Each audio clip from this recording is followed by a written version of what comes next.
अब यहाँ पे कुछ चीज़ें और जानते हैं, जैसे कि यहाँ पे कंडीशनल फॉर्मेटिंग तो मैंने आपको बता दिया। यहाँ पे एक रो इंसर्ट करना है, कैसे करना है मैं आपको बताता हूँ। कंट्रोल प्लस ये डेटा एंट्री में याद रखिए कि आपको अगर कोई रो इंसर्ट करना है कोई भी सेल के अंदर, तो आप इसे राइट क्लिक करके भी कर सकते हैं। राइट क्लिक इंसर्ट रो, देखिए रो कैसे इंसर्ट करना है, बहुत ही सिंपल है। कोई भी रो ऐड करना है, कॉलम ऐड करना है, सपोज सब्जेक्ट 4 यहाँ पे रह गया, कुछ भी चीज़ें आपको ऐड करनी नहीं, आपको यहाँ पे कॉन्टैक्ट नंबर ऐड करना था, तो आपने यहाँ पे करना है राइट क्लिक और इंसर्ट। नया कॉलम ऐड करने के लिए राइट क्लिक इंसर्ट। ये शॉर्टकट की मैं बताता हूँ आपको, कंट्रोल प्लस। देखिए आपको सिलेक्ट कौन सा कॉलम करना है, जिस कॉलम के पहले आपको कॉलम ऐड करना है उसी कॉलम को सिलेक्ट करना है और कंट्रोल प्लस उसके पहले आ जाएगा। अगर आपको ऐप के पहले कॉलम ऐड करना है, कंट्रोल प्लस, सिंपल है ना, उस कॉलम को सिलेक्ट करना है। अच्छा, आपने अगर सेल सिलेक्ट किया होगा और कंट्रोल प्लस किया होगा तो क्या होगा, ये डायलॉग बॉक्स आएगा, वो पूछेगा आपको कि सेल इंसर्ट करना है या कॉलम इंसर्ट करना है। फिलहाल तो मुझे एंटायर कॉलम इंसर्ट करना है, राइट। तो आपको यहाँ पे याद रखना है, अगर आपने कॉलम को सिलेक्ट किया है तो डायरेक्ट इंसर्ट होगा, और कॉलम को नहीं सिलेक्ट किया है, सेल को सिलेक्ट किया है, तो आपको ये डायलॉग बॉक्स मिलेगा, वो पूछेगा रो इंसर्ट करना है या कॉलम, तो मैंने रो किया तो और एक रो ऐड हो गया। तो आप ऐसे रो भी ऐड कर सकते हैं, कॉलम भी ऐड कर सकते हैं। और फिलहाल अगर मुझे इस रो को डिलीट करना है, जैसे मैंने इसे अंडू कर दिया अभी, लेकिन दोबारा वाई कंट्रोल वाई करके रिडू किया और मैं इसे डिलीट करना चाहता हूँ, तो मैं इसके ऊपर ऐसा क्लिक करूँगा, इस रो को सिलेक्ट करूँगा और कंट्रोल माइनस करूँगा तो ये पूरा डिलीट हो जाएगा। लेकिन मैंने सिलेक्ट नहीं किया है, कर्सर यहाँ पे कहीं पे भी है, कंट्रोल माइनस किया तो वो पूछेगा कि आपको रो डिलीट करना है या कॉलम डिलीट करना है। तो हम यहाँ पे एंटायर रो सिलेक्ट करेंगे और एंटायर रो सिलेक्ट करके ओके करेंगे। आपको दिखाई दे रहा है रो डिलीट हो गया। कंट्रोल प्लस ऐड होगा, कंट्रोल माइनस डिलीट होगा। अगर आपने रो सिलेक्ट करके रखा है तो रो ऐड होगा, और आपने कॉलम सेलेक्ट किया है तो कॉलम ऐड होगा कंट्रोल प्लस से, और रो सिलेक्ट करके रखा है कंट्रोल माइनस किया तो रो डिलीट होगा, और कॉलम सेलेक्ट करके रखा है और कंट्रोल माइनस किया तो कॉलम डिलीट होगा। ये शॉर्टकट की याद रखना है। वैसे उसके लिए alt I C insert column ये एक शॉर्टकट की बनती है, और alt I R insert row ये भी एक शॉर्टकट की बनती है, जो कि मैंने आपको बता दिया। अभी आप डिसाइड कर लो आपको कौन सी शॉर्टकट की यूज़ करनी है, अल्टा सी करनी है, अल्टा आर करना है, व्हाटएवर, या कंट्रोल प्लस माइनस करना है। ये तो हमने देख लिया कि रो और कॉलम कैसे इंसर्ट करते हैं। कहीं पे भी आपको 2-4 कॉलम इंसर्ट करने हैं, आपको लगा कि यार यहाँ पे 5 कॉलम इंसर्ट करने हैं, तो उसके आगे के 5 कॉलम सेलेक्ट कीजिए और कंट्रोल प्लस कीजिए, 5 कॉलम आपको मिलने वाले हैं ना। इंटरेस्टिंग, ये डेटा एंट्री के लिए याद रखिए दोस्तों, डेटा एंट्री में ये सारी चीज़ें यूज़ होती है। आपको उतने कॉलम सेलेक्ट करने हैं और कंट्रोल प्लस, उतने कॉलम ऐड होंगे, वो कॉलम आगे शिफ्ट हो जाएंगे। वैसे रो में भी है, आप इसमें 3 रो या 4 रो बीच में इंसर्ट करना चाहते हैं 2 नंबर के पहले, तो 2 से सिलेक्ट करना चालू कीजिए, 2 से सिलेक्ट 4 तक किया, control plus, control Z undo, right. तो यहाँ पे आपको ये सारी चीज़ें समझ में आए कि कंट्रोल प्लस माइनस से कैसे रो इंसर्ट होता है। मैंने दरअसल ये रो इंसर्ट क्यों किया है, मुझे यहाँ पे टाइटल देना है, तो यहाँ पे स्टूडेंट रिकॉर्ड करके ये टाइटल है, तो मैंने स्टूडेंट रिकॉर्ड लिखा है। अब मैं इसे सिलेक्ट करूँगा यहाँ से यहाँ तक, जो कि आपको दिख रहा है। क्यों यहाँ से यहाँ तक सिलेक्ट करूँगा, ए से लेकर एम तक इसलिए सिलेक्ट करना है क्योंकि एम तक मेरा डेटा है, और इतना ही सिलेक्ट करना है, ऐसा पूरा रो नहीं सिलेक्ट करना है। बहुत सारे लोग गलती करते हैं, पूरे रो को सिलेक्ट कर लेते हैं। आपको पूरा रो नहीं करना है, मुझे ए से एम तक, सेल तक, मतलब ये सिलेक्ट करना है। इससे करूँगा क्या मैं आगे, क्योंकि ये टाइटल मुझे सेंटर में चाहिए, तो मैं यहाँ पे एक ऑप्शन रहता है जो कि होम टैब में होता है, मर्ज एंड सेंटर, इसे यूज़ करूँगा। मर्ज एंड सेंटर, ये डेटा मर्ज एंड सेंटर हो जाएगा। मर्ज एंड सेंटर में आपको दिखाई दे रहा है ये डेटा सेंटर में आ चुका है।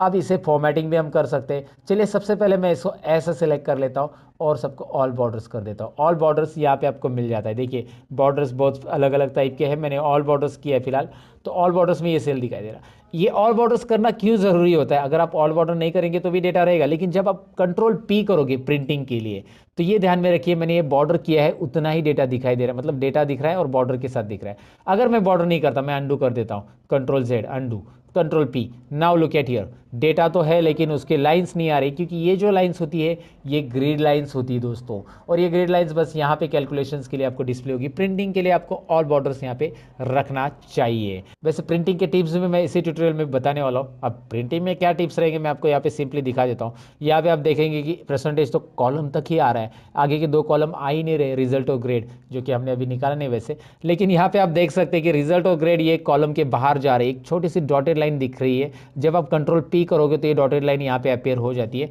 और प्रीव्यू आपको पता चलता है कि इसके इधर लेफ्ट साइड के जितने कॉलम है वही आने वाले, ये दोनों नहीं आने वाले। तो इसको कैसे फिट करेंगे आगे, आगे है दोस्तों, बने रहिएगा। फिलहाल तो आपको यहाँ पे पता चला कि टाइटल कैसे ऐड किया मैंने, और इसको चाहिए तो आप फिल कलर दे सकते हैं। You can fill the colour like this, और या फिर आपको नहीं लगता है कि यार ये फिल कलर एक को क्यों दे दे, तो इसको सिलेक्ट कीजिए और यहाँ पे आपको स्टाइल्स ऑप्शन मिल रहा है, जहाँ से आप डिफरेंट स्टाइल्स अप्लाई कर सकते हैं सेल के ऊपर। डायरेक्टली यहाँ पे स्टाइल अप्लाई हो रहा है, आप डायरेक्ट जो चाहिए वो स्टाइल अप्लाई कीजिए। लेकिन मैं रिकमेंडेशन करूँगा कि स्टाइल वगैरह अप्लाई करने से आप इसे टेबल में कन्वर्ट कीजिए। टेबल में कन्वर्ट कैसे करना है, तो यहाँ पे स्टाइल्स तो आप अप्लाई कर सकते हैं, लेकिन मैं आपको बताऊं कि इस डेटा को, ये टाइटल छोड़ दो, ये तो हमारा मर्जन सेंटर टाइटल है, इस डेटा को हम टेबल में कन्वर्ट कर सकते हैं। टेबल में कन्वर्ट करने के लिए यहाँ पे आपको दो ऑप्शंस रहते हैं, एक तो फॉर्मेट एज ए टेबल में से आप टेबल में कन्वर्ट कर सकते हैं, या फिर इंसर्ट में से यहाँ पे आता है टेबल ऑप्शंस। अब इस टेबल में कन्वर्ट करने के बेनिफिट होते हैं कि इस टेबल को नाम असाइन होता है, और यहाँ पे फॉर्मूला जो भी हम एक बार देंगे वो बार बार देने की जरूरत नहीं। मैं आपको दिखाता हूँ क्या होगा टेबल में कन्वर्ट करने का बेनिफिट।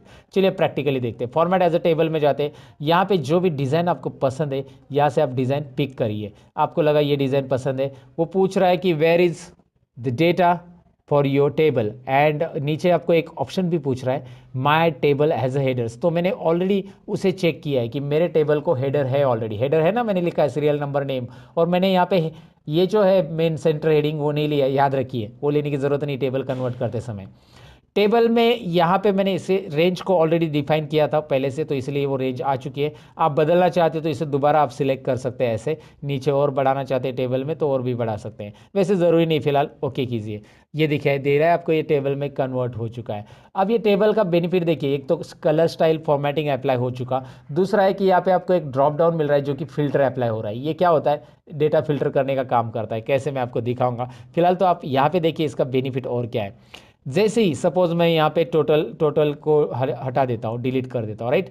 अब मैं यहाँ पे अल्ट इज इक्वल टू, ये एक फॉर्मूला लगाता हूँ जो कि आपको पता है, अल्ट इज इक्वल टू, और ये फॉर्मूला ऑटोमेटिक टेबल 2 में सब्जेक्ट 1 टू सब्जेक्ट 3 बता रहा है, ऑटोमेटिक वो बताएगा, वो उसके हिसाब से फॉर्मूला टेबल के हिसाब से एंटर करना है। एंटर करने के बाद आपको यहाँ पे ड्रैग करने की ज़रूरत नहीं पड़ेगी, राइट।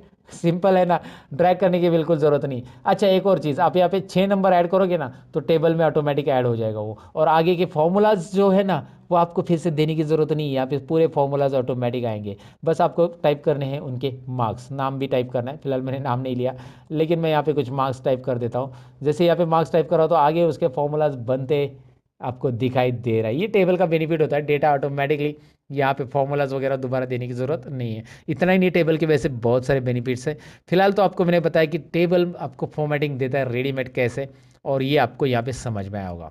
तो टेबल को अगर रिमूव करना है, बहुत सारे लोगों का ये सवाल भी रहता है कि टेबल मैंने अप्लाई किया, अभी मुझे नहीं चाहिए टेबल, ये फॉर्मेटिंग नहीं चाहिए, तो आप टेबल को रिमूव भी कर सकते हैं। इसके लिए आपको टेबल के लिए यहाँ पे एक टैब आता है, जब आप टेबल इंसर्ट करते हो तो एक डिज़ाइन टैब आता है। डिज़ाइन टैब में यहाँ पे एक ऑप्शन रहता है convert to range, convert to range. तो कन्वर्ट टू रेंज पे आप क्लिक कीजिए, और do you want to convert this table into the normal range, yes, ये हमें नॉर्मल रेंज में कन्वर्ट करना है, हमें नहीं चाहिए टेबल में, तो उसका फिल्टर हट जाएगा लेकिन फॉर्मेटिंग नहीं हटेगा।